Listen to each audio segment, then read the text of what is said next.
تنظیمات ساعت نجومی در 2 دقیقه. کلید مود رو 2 ثانیه نگه می‌دارید. خب اولین گزینه 1 تا 120 دقیقه قبل و بعد خروجی رو به ما نشون میده.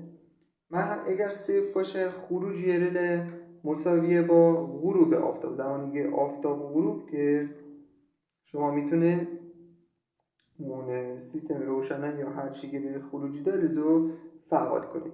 هر چی به سمت بالا بره دیرتر روشن میشه و هر چی به سمت پایین بیاد زودتر روشن میشه. تا 120 دقیقه هم این امکان رو دارید که ما عدد 0 رو مد نظر میگیریم. گزینه بعدی 240 دقیقه. 240 دقیقه میگه زمانی که شما رل رو روی حالت دستی گذاشتید برای تست یا هر کار دیگه 2 ساعت به شما خروجی میده و بعد از 2 ساعت خروجی شما رو قطع میکنه که همین پیش فرض ما باشه.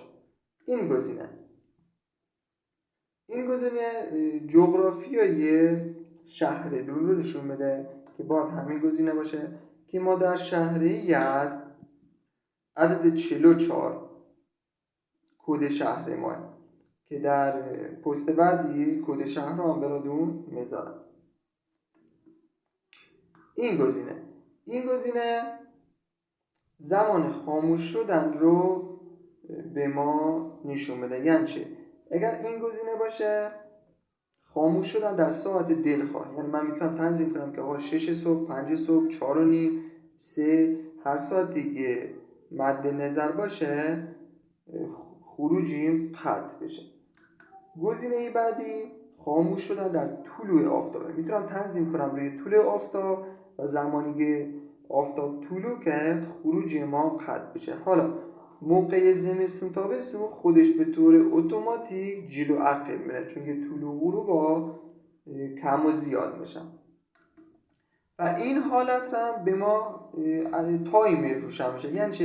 یعنی میگه زمانی که شما خروجی غروب آفتاب رلت وصل شد میتونی طبق تایمر بهش فرمان بدی که بعد از 2 ساعت، 1 ساعت، 20 دقیقه هر زمانی که شما دادی خروجی غیر فعال شه که ما بر فرض مثال بذاریم روی خاموش شدن در ساعت دلخواهمون کلیک کنه.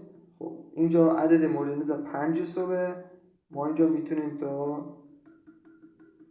7 صبح بیاریم و 7 صبح خروجی داشته باشیم. این هم عدد دقیقه رو میگه، میتونیم 7 و 59 دقیقه باشه، میتونیم 7 و نیم باشه، 7 صبح باشه. بعد برگشتیم دوره از اول و تنظیمات ما تمام شد و این عدد رو فشار بده تا تنظیمات ذخیره بشه.